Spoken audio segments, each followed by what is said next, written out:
Welcome to The Torch, a podcast by the Riverside County Office of Education.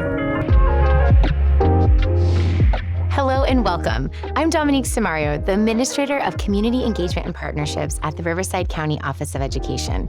Here on The Torch, our goal is to highlight the issues our families and educators are talking about and explore them with education thought leaders. That's where our guest comes in. I am incredibly honored to explore the topic of history and how it can inform the work we are doing in education with none other than Kenneth B. Morris Jr., co-founder and president of Frederick Douglass Family Initiatives. His background, his passion, and his deep sense of purpose are both inspiring and impactful, and I couldn't be more honored to have him on the show. Kenneth, welcome to The Torch. We're so glad to have you here at the Riverside County Office of Education. It's great to be with you. Thank you very much for having me, and thank you for that beautiful introduction. Oh, yes. I am so excited for what's to come in our discussion. And, it's very fitting that the first question I always like to ask our guests is about their background. And I'm certain that you would agree that, kind of having that historical knowledge of who we're speaking to lays a foundation for the conversation to come. So tell me your incredible story. Wow. Okay. Well, that's a lot. No pressure. No pressure. Well, I'll start at the beginning. I was born in Washington, D.C., and I'm the oldest of three kids. And I was really into sports as a young kid. I loved to run track. I actually ran track competitively and in the Junior Olympics. And an interesting fact about my childhood is I held the American record for the 100-yard dash when I was 8 years old. And that record stood for many, many years. Oh, my goodness. That is incredible. And then I played football, started playing football at 8. And then my family moved to California when I was in the 4th grade, and we eventually settled in Walnut, California. So I went to Walnut High School, graduated from Walnut, and then went on to Cal State Fullerton for a couple of years, dropped out of school, and we could talk about that later, how all of that worked out, because I eventually went back and got my degree. But as far as my profession, I owned my own advertising and marketing company for almost 20 years, and we catered to the travel industry. And then in 2007, my mom and I started Frederick Douglass Family Initiatives, and our primary work is human trafficking prevention education. That is a really lovely, kind of shortened version of your background, because you have a lot of history that led to the starting of your organization and the incredible, impactful work that you're doing. It's called the Frederick Douglass Family Initiatives. What's the link to Frederick Douglass? Because I feel like that's a critical part of this story. Well, I am the great-great-great-grandson of Frederick Douglass, and I'm also the great-great-grandson of Booker T. Washington. And I've always known about my relationship. There wasn't a time when someone sat me down and said, hey, we've got something really important we need to tell you about your family history. I just always knew. I spent all of my summers in Frederick Douglass's summer beach house on the shores of the Chesapeake Bay in a place called Highland Beach, Maryland. And in every room, there were images of my ancestors all around. And I was probably about 6 or 7 when I started to notice that my ancestors were on statues, and they were on money and postage stamps, and schools were named for them and bridges. And I would ask my friends, my classmates, are your grandparents on statues? And of course, they would say no. I'm guessing the vast majority of the answer was no. They would say no. Right. And then I started to really kind of feel that they had some importance, and started to feel from a very young age kind of a weight of expectation, and perhaps I would be living my life in the long, vast shadows of 2 of this country's greatest heroes. So that's my connection to them. And I'm very honored and very proud. I wake up just about every day and I pinch myself and I say, why, Lord, did you bless me with this lineage, and what am I supposed to do with it? But I'm very just thrilled to be able to have an opportunity to continue the work and to teach young people about their importance, their contributions to our country, and their lives and their legacies. I can imagine what you mentioned about kind of there was a beauty and an importance and a meaning, but also a weight that came with kind of that knowledge that you're a descendant of, some incredibly impactful individuals in American history and the world history, really. But at some point you did decide to really kind of, use that to ignite this fire within you and to make impact yourself because you're doing incredible work. How did that transition come about? Because I feel like that was a very pivotal moment in your life, right? Well, it was a long journey, and it took me quite a while to really embrace this lineage. And I think because I found the mission on my own, it's more meaningful than it would have been had it been forced on me.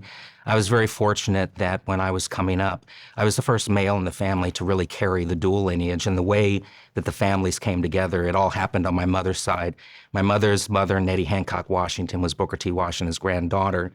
My mother's father, Frederick Douglass III, was Frederick Douglass's great-grandson. And so my grandparents met in 1941 at a place called Tuskegee Institute, which is a school that Booker T. Washington founded in 1881 at the age of 25.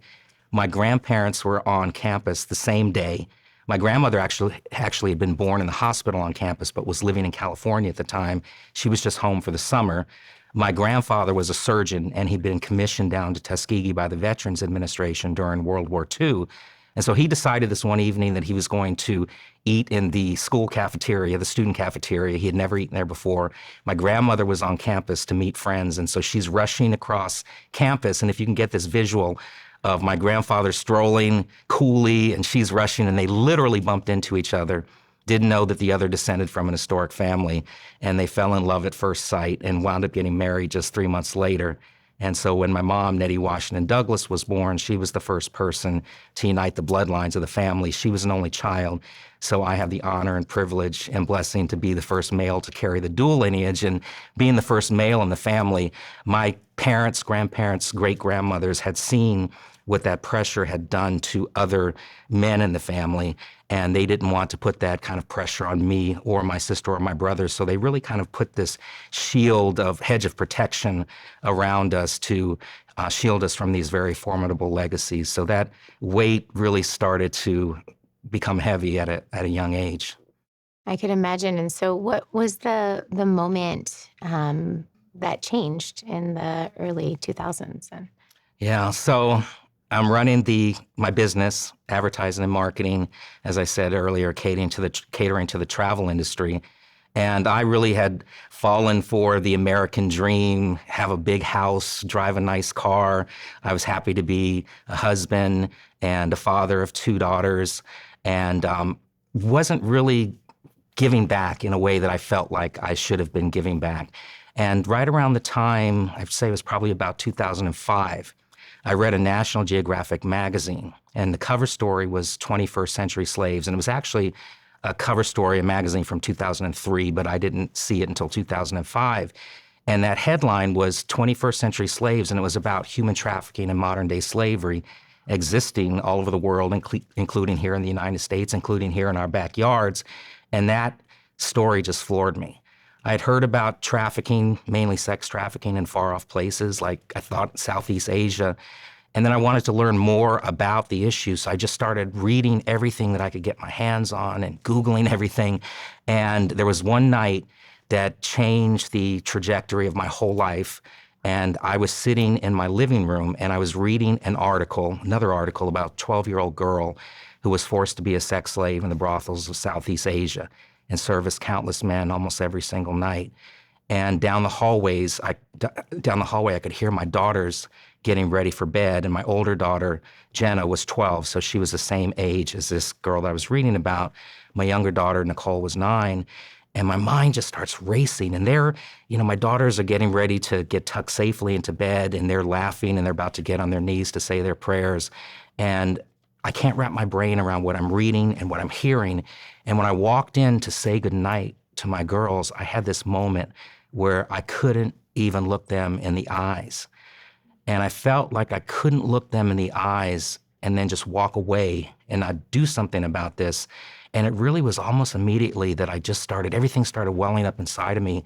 And I did realize that I had this platform that I had done nothing with, that my ancestors had built through struggle and through sacrifice, and perhaps we could leverage the historical significance of my ancestry to do something about this. So on one side, we have Frederick Douglass's legacy as the great abolitionist, Booker T. Washington's legacy as the great educator. Both of my ancestors understood from a very young age that education was going to be their pathway to freedom. And if we combine those legacies, abolition through education, we could go into communities, talk about the history of slavery that we're familiar with, or that we should be familiar with, and then talk about contemporary human rights issues and that slavery still exists all over the world. And so my mother and I started Frederick Douglass Family Initiatives in 2007, and we were off and running.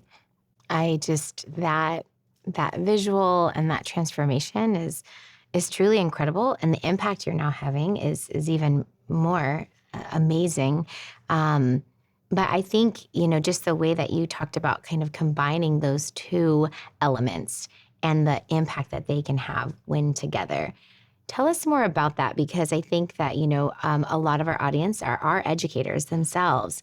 And so there's just this beautiful concept of taking our history and letting that almost be like opening a door to a platform for discussion of important topics. So tell us more about that. Yeah, that's really a great way to put it. And when I started thinking about how we could do the work, I started looking back at both Frederick and Booker T's stories. And there was one story that just really jumped out at me. When Frederick Douglass was born into slavery, he was born with the name Frederick Augustus Washington Bailey on the eastern shore of Maryland. And he had only seen his mother a handful of times because he had been separated from her. He had been separated from his brothers and sisters. That was the nature of slavery on this particular plantation. But he wrote in his first autobiography narrative that he had a moment that he described as divine providence in his favor when he was about 8 or 9 years old. And that was, he was chosen from among all of the children on the plantation. And there were hundreds of children on this plantation. And he said, I was the first, last, and only choice to go to Baltimore to be the house servant for his enslaver's family. Now, the importance of this move was he was leaving in an environment where he wasn't around people that could teach him to read and write. And now he was going to be in Baltimore. He was going to be in the big city. But what happened most importantly when he got there, his slave mistress, Sophia Auld, had never had what we would have called back then a slave. We call those people today enslaved, but never had a slave before. And she didn't know that it was illegal to teach him. She was already teaching her young son how to read. And there was Frederick Bailey, bright-eyed and eager to learn. And just out of the kindness of her heart, she began to teach him his ABCs. And that was all he needed, was that little spark of light into his mental darkness. And the lessons continued for a little while until his enslaver found out about him. And when he did, he got angry. And he looked at his wife and he looked at Frederick and he said, you cannot teach a slave how to read and write, because if you do, it will unfit him to be a slave. And Frederick heard that message loud and clear, and he knew that that was going to be his key to freedom, and then that would be his liberation. And so we took that story, and we believed that if we could start our human trafficking education at that foundation, how could we unfit communities to allow slavery to exist and thrive? And it's through education. And so we began to put together a curricula that we call History, Human Rights, and the Power of One. I just, knowing that quote and that story, I can't, working in education, it's so powerful to think like it's this little, example, but it translates into everything so much larger. And so every day when our teachers, our administrators, our educators, counselors, everyone in this field, when they're going out there and working with our students, they are empowering them, right? And making sure that they're doing everything they can so they're not in those situations later. So they're unfit to be enslaved, and that is just so powerful. And I think that the way you phrase that is such a beautiful reminder, because without that story, it's hard to make that point maybe, Right. To our educators, right? And I think that is the power of story, right? So tell me how you're using that now in your current work that you're doing to kind of translate that into action now. Yeah, well, it is the power of story. And Frederick Douglass had a great quote, and I love Frederick and Booker T quotes. He said, "It's easier to build strong children than to repair broken men." So certainly the educators that are watching this are building strong children, and we thank all of you educators for what you do to build strong children. So as far as our work, when we started the organization, we turned immediately to schools, and we weren't really sure what we were going to do. We really didn't have a business plan at that time, but we knew we needed to be in front of students, and we knew we needed to be in schools that were in underserved communities where students are very vulnerable to being exploited for sex and for labor. And so we started a tour called the Frederick Douglass Dialogues, and the idea was to visit 30 schools in 30 days. All schools named for my ancestors, because we figured if we called Frederick Douglass High School up or Booker T. Washington Middle School and said a descendant wants to come in and speak to your students, they wouldn't turn us away. Well, they didn't turn us away. We wound up doing 45 schools in 30 days. But what we found when we got into the schools is that the students and the teachers and administrators were hungry for this history, because we started with historic slavery, and we talked about the great freedom fighters that came before us. And we talked about it in a way that it really wasn't being taught in the classroom, truthfully. And then we would transition, we would ask the students and teachers to look through the prism of history, and that slavery still exists today. It's not legal anywhere in the world today, but it does still exist. And if you look at historic slavery and contemporary forms of slavery, and you boil down the basic elements, it's about money, it's about profit, it's about exploiting the most vulnerable among us. And that still continues today. And so we would just go from school to school just talking about historic slavery, contemporary slavery, and then we had students mostly, and some teachers that came back to us and said, well, now that we're learning about these abolitionists, how can we be modern day abolitionists and communicate the inhumanity of today's slavery to our classrooms, our communities, to our organizations, anywhere where people gather? And so we developed the program that I mentioned, History, Human Rights, and the Power of One. The Power of One came from the students, and that's service, it's civic engagement. And so we developed curricula, and we were able to get in hundreds of schools because we offered it for free on our website. And that was a way for us to institutionalize what we were doing in those early stages. And it really had great impact, and eventually it evolved into online training now. Wow. I love, though, that at first, still impactful, but you told the story. And you asked some questions, right? But then they took it to the next level. The teachers and the students said, that inspired us to want more, right? Yeah. That must have been really meaningful, I'm guessing. It was so meaningful, but what was really interesting was we thought we were going to give students, hey, we give you 4 or 5 ideas for some service projects that you could do. Well, the creativity that they came back with, the projects that they wanted to do, we were like, okay, let's leave it to the students to do it. And they did some amazing things. We have students that had given speeches at the UN. We've had students that have trained law enforcement in their communities on how to recognize people that are victims of human trafficking. They've done TV shows like this, radio shows. They've written plays, and they've done art exhibits showing what trafficking looks like today. And so I just get so inspired by their passion and commitment and the creativity that they bring to these projects. And it just makes me feel so good to know that my ancestors' legacies are still inspiring young people today in a way that moves them to action. It's such an incredible thought, because as you mentioned, you thought for a minute, we're going to give you some tips, some ideas, some projects. But it goes to show they had those ideas within them, right? Mm-hmm. But they needed something to kind of create that spark, right? And kind of almost open them up to their creativity of how they can impact change. And so they just needed that little bit of a lift, and then it just all flows out, which is such an incredible thought. Yeah, and it's so great, because what really inspired them and how they were able to see themselves as activists was looking at history. And because of my unique connection to history, we bring it into a classroom in a way that many other organizations wouldn't be able to do that.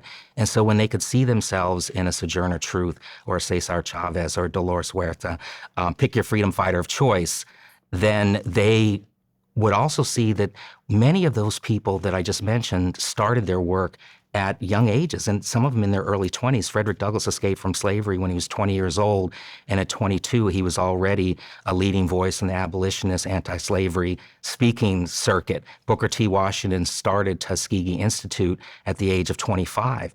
And so they could see themselves in these people that were not much older than they are that went on to do great things. And so, again, in another quote that I love, Booker T. Washington said, if you want to lift up yourself, lift up someone else. And our young people have been lifting themselves up in their communities because they've been working to lift other people up. It's incredible. We talk a lot about representation and the concept of also the example, like you can't be what you can't see. And so you're able to really show them, even if they're not current individuals, but from the past, they saw that could be me, that, I see myself in them. And so that's such a beautiful way to use history. I mean, I think there are, multitude of ways that we can utilize it.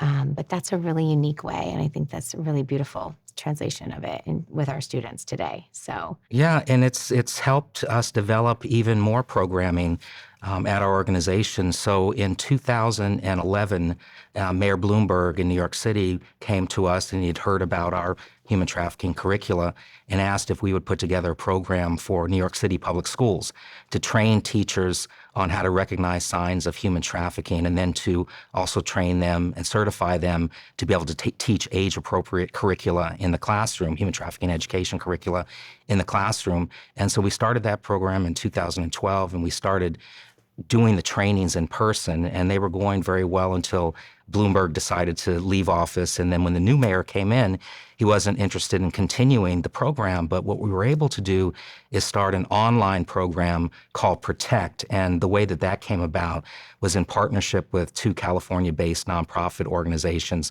Love Never Fails and Three Strands Global, and our organization, Frederick Douglass Family Initiatives. And we came together to collaborate, and we wound up getting a grant from a rural foundation, and they wanted us to, I forget how many teachers they wanted us to reach, but it would have taken my great-great-great-grandchildren teaching in person to reach the number of teachers that we needed to reach.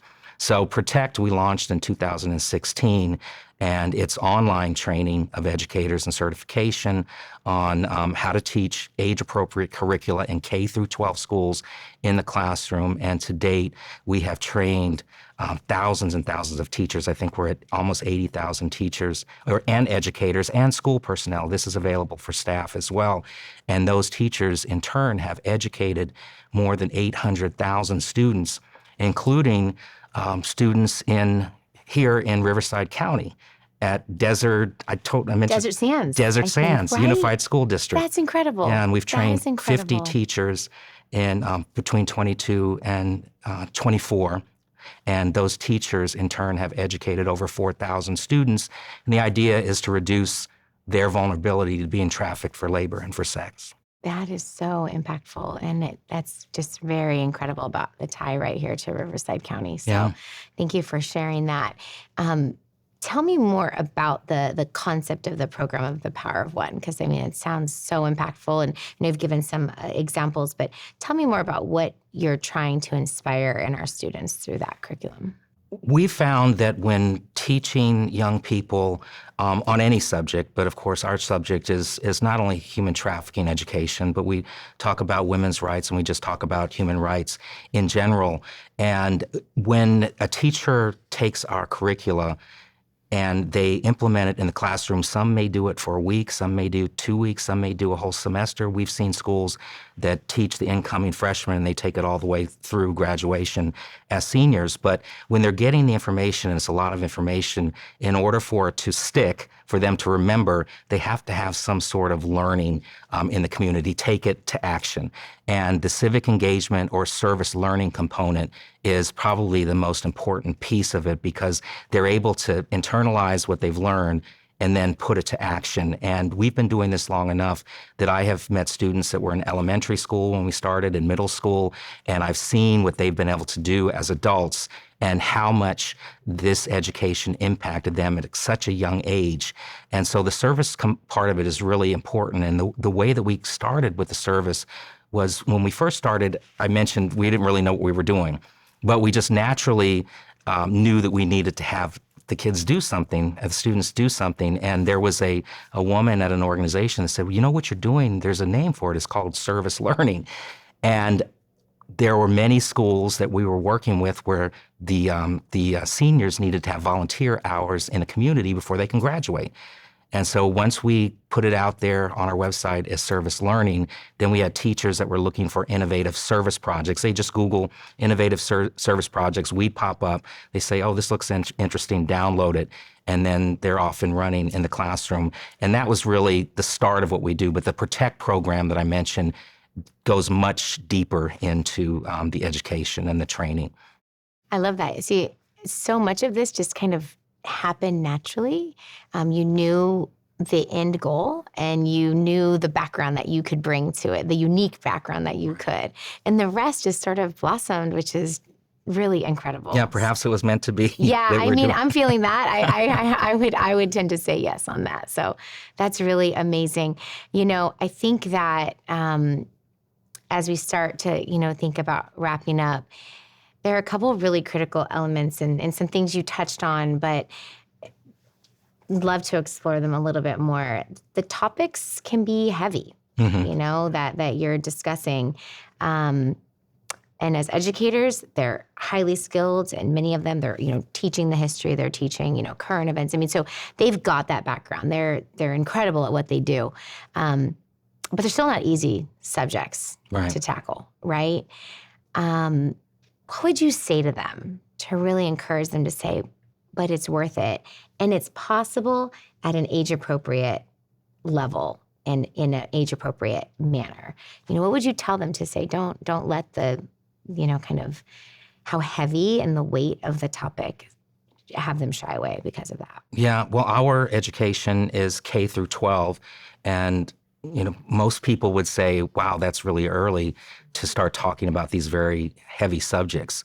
The key is that it's age appropriate. So when we're in elementary school, we're not talking about sex trafficking and labor trafficking. We're talking about what is a human life worth, your circle of friends, looking again at freedom fighters that the students can see themselves in. And as they progress and they get older, then the topic gets introduced at a point when they're ready for it. The advantage to wrapping all of this within the context of history and starting there, it tends to soften some of those very, what I would call, prickly edges of this subject matter. And I think that's why we have had a lot of success. And when we first started, there weren't many organizations that were able to go into schools because they would get the hand in the face, you can't come in and talk about this. But we started with history and what they really should already be learning about American history. This is our shared history. And so from that point on, we were able to jump off and really understand that if we just stick with the history part of it and then transition age appropriately into talking about these very difficult subjects, then the students and the parents as well. We have parent modules so that parents can get training on this education too and understand how to help their students navigate the internet safely, also what red flags to look out for. But I would say just for those teachers that are thinking about implementing this type of education in the classroom, connect with us, number one, and we can help you be able to do that. That is powerful and inspiring, and just to know that there is support, for them to kind of to guide them in these discussions. I think, as we do come to a close, some of this can be it's heavy topics. There's a lot more work to be done, but in knowing you, I know that you're filled with so much hope, right?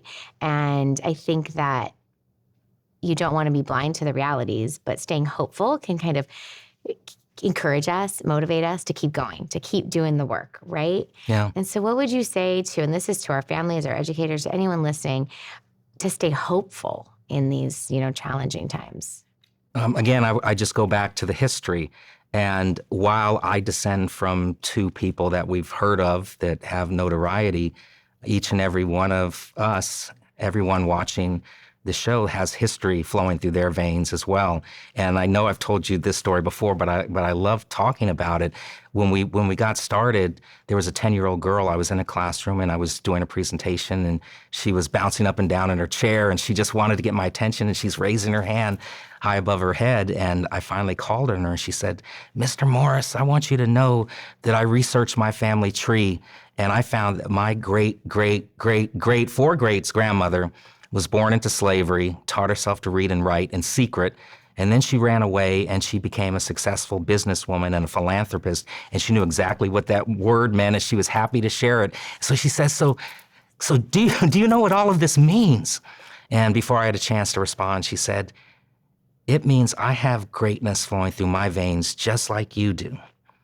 And I'll never forget that, because we all have greatness flowing through our veins, and we all stand on the shoulders and walk in the shoes of those that came before us. And for those of the viewers that have researched their family tree, I'm sure they found great people that may have given of their lives just for the freedoms that we do have, may have given of their lives just so that some of us can even sit in a classroom legally and get an education. And they'll also probably find people that they're not proud of. We have those people in our family too. But just this idea that history lives in each of us, and we can carry our history forward, but being connected to our past, we need to know where we come from in order to know where we're headed. And that's important lessons for young people as well, to know where they come from, because if they know where they come from, they can better navigate the world in which they live, and they know where they're headed.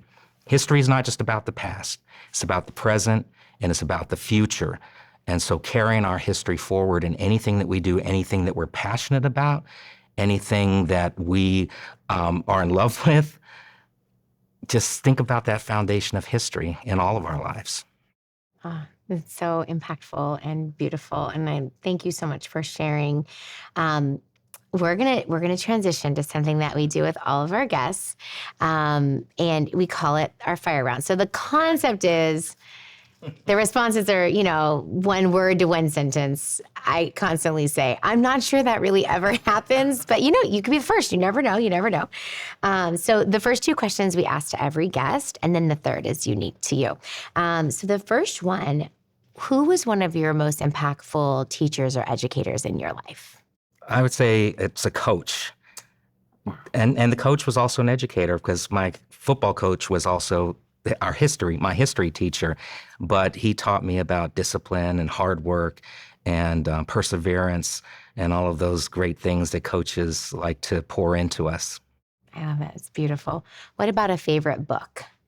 I mean, I have an idea of what one might be, but yeah, well, I think what's your favorite book? You've given me an idea on that, and I already mentioned the book. It's Frederick Douglass's first autobiography, Narrative of the Life of Frederick Douglass, an American Slave, which was first published in 1845.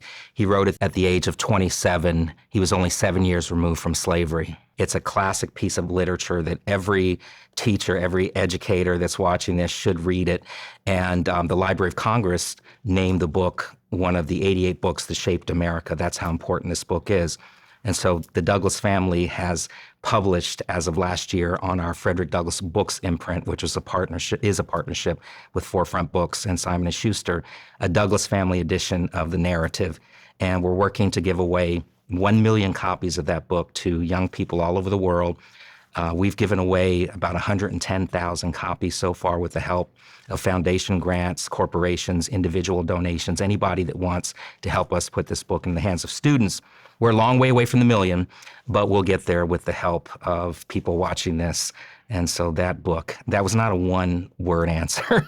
You know what? They never are, but that's what makes them so good. It's just, you're inspired by the one word, but you take it where you need to take it. So that's amazing. So for the last one, I love quotes so much, like huge fan of quotes, inspiration, just the perspective that they give.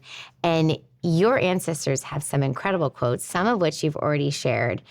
Do you have a favorite quote or, one of your top quotes? We'd love to hear that if you could share with us. I have a favorite quote, but it's a quick little story on the quote. So Frederick Douglass spent the last 17 years of his life in Washington, D.C. And so as an older man, he loved baseball, and he would walk around the neighborhood and he would play baseball with the kids. He'd interact with the kids. And one day, as the story goes, this boy of about 15 or 16 years old came up to him and said, "Mr. Douglas, what advice would you give to somebody that wants to fight for human rights, fight against injustice?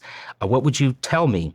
And without hesitation, the great abolitionist said, "Agitate, agitate, agitate." And that's what he did. He agitated. He made people feel uncomfortable. He spoke truth to power. He was unafraid to speak truth to power. And that's also a message for all of us. When we believe in something, when we're passionate about something, when we want to do right, we need to never be afraid to speak up, speak our mind, speak our truth. And so agitate, making people feel uncomfortable is a quote that I really love and I carry with me every day. I love that. I had no doubt that you would have one top of mind. So I just want to thank you so much, Kenneth, for being here. Thank you for sharing your story, but just for being such an inspiration. It's an honor to call you a friend and now a colleague. So yeah, we just really appreciate you being here at the Riverside County Office of Education and sharing your journey and your message. Thank you, Dominique. It's been my pleasure to be with you. I appreciate it. And thank you for listening in. The Torch is a monthly series from the Riverside County Office of Education, so make sure to follow us on your favorite streaming platform, including YouTube, Spotify, Apple Podcasts, and more. We are honored to share these important discussions so we can all support our families, teachers, and everyone passionate about delivering the very best for our students.